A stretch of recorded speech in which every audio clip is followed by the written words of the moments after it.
ஐயோ சொல்லலாம் பிறகு சொல்லலாம் திறந்து விடுங்கோ.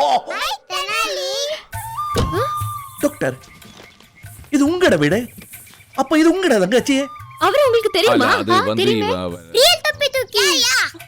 உங்களுக்கு எப்படி இவரை இவன் தெரியும்? வந்து அது என்னோட ஒரு பேட்டிய கதை. அவ்வளவு பெரிய கதை இல்ல, சின்ன கதை தான். Daddy some bad smell. Sorry, அது நான் தான். ஏய் பாபு, என்னாச்சு? உடம்பு சரியில்லையா? மாத்திரை கித்திரை தான் சாப்பிட்டியா? மாத்திரையை தவிர மற்ற எல்லாத்தையும் சாப்பிட்டவர், அதனாலதான் வாந்தி. உன்னை கேட்டேனா? Oh sorry, this is mister Diamond Babu, meet my wife. வணக்கம். அது ஒண்ணும் இல்ல, வண்டியில போகும்போது போர் அடிக்குமேன்னு கொஞ்சம் நொறுக்கு தீனி சாப்பிட்டேன். கூட 4 கூல் ட்ரிங்க், அதோட ஏராளமான ஹேர் பின் வேற. ஆப்பிள் சாப்பிட்டீங்களா? அதான் வாந்தி. எதுக்கு பாபு ஏர்பின்ல சாப்பிட்டீங்க?